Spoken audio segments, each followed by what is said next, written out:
एक बहू ऐसी भी। माँ जी, ये 5,000 रुपये आप अपने पास रखिए। यह बोलते हुए बहू ने सास को 5,000 रुपये दिए और बहू अपने ऑफिस के लिए निकल गई। सास का एकदम से गला भर आया। भरे गले से बोली, बेटी, मुझे इतने पैसों का क्या काम है? माँ जी, 1 महीना हुआ हमें इस नए घर में आए। मैं रोज़ देख रही हूँ आपको कितनी चीज़ों के लिए पैसे लगते हैं। आप सब्जी फल लेती हो, कामवाली भी कभी आपसे पैसे मांगती है। आप रोज़ सामने वाले गार्डन में घूमने जाती हो। आपका कुछ खाने का मन हुआ या कुछ खरीदने का मन हुआ तो आप ये 5,000 रुपये अपने पास रखिए। सास के चेहरे पर मुस्कुराहट हुई और बोली, पेंशन के पैसे तो रहते हैं ना मेरे पास। इस पर बहू बोली, माँ जी, आप गार्डन में जाती हैं, वहाँ पर आप अपने फ्रेंड बनाएं, कभी मन हुआ तो पिक्चर देखने जाएं, पार्टी दो, पार्टी करो, अपनी ज़िंदगी खुलकर जियो। माँ जी, इन्होंने मुझे बताया है कि आपने बहुत मुश्किलें उठाते हुए इस घर को संभाला है। बड़े भैया अपने घर में खुश हैं, दीदी अपने ससुराल में खुश हैं, हम भी खुश हैं।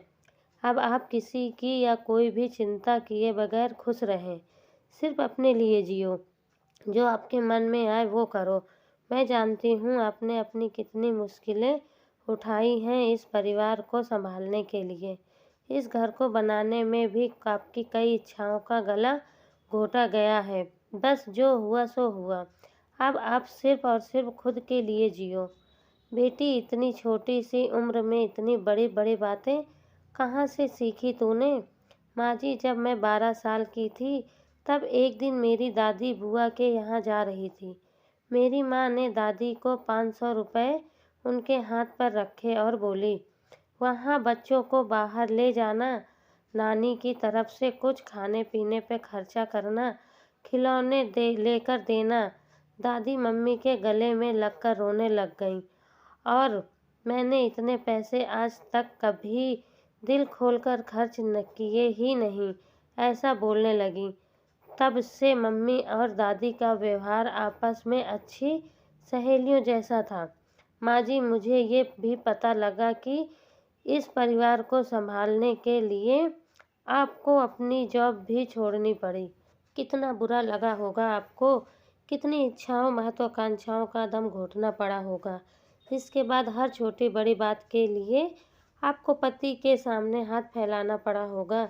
तब पति भी उपकार किए जैसे पैसे दिया करते थे। माँ जी, आज से आप आपकी पेंशन को खर्च ना करें। पेंशन के पैसे अपने पास ही रहने दीजिएगा। अगर कभी मुझे आवश्यकता लगी तो मैं आपसे ही मांगूंगी।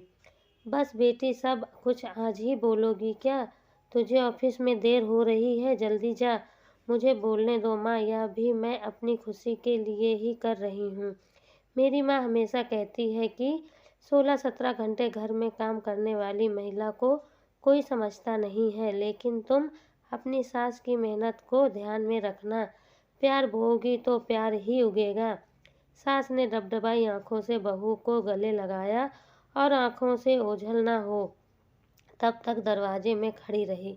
बहू के आने पर मैं इस घर की 4 दीवारी में बंद के रह जाऊंगी, ऐसा सोचा था। पर बेटी, तूने तो दरवाज़ा खोलकर मुझे बाहर का आसमान दिखा दिया। किसी की बेटी हमारे घर की बहू है और हमारी बेटी किसी के घर की बहू है। हमारी बेटी के पास वही लौट कर जाने वाला है जो व्यवहार हम अपनी बहू के साथ करेंगे।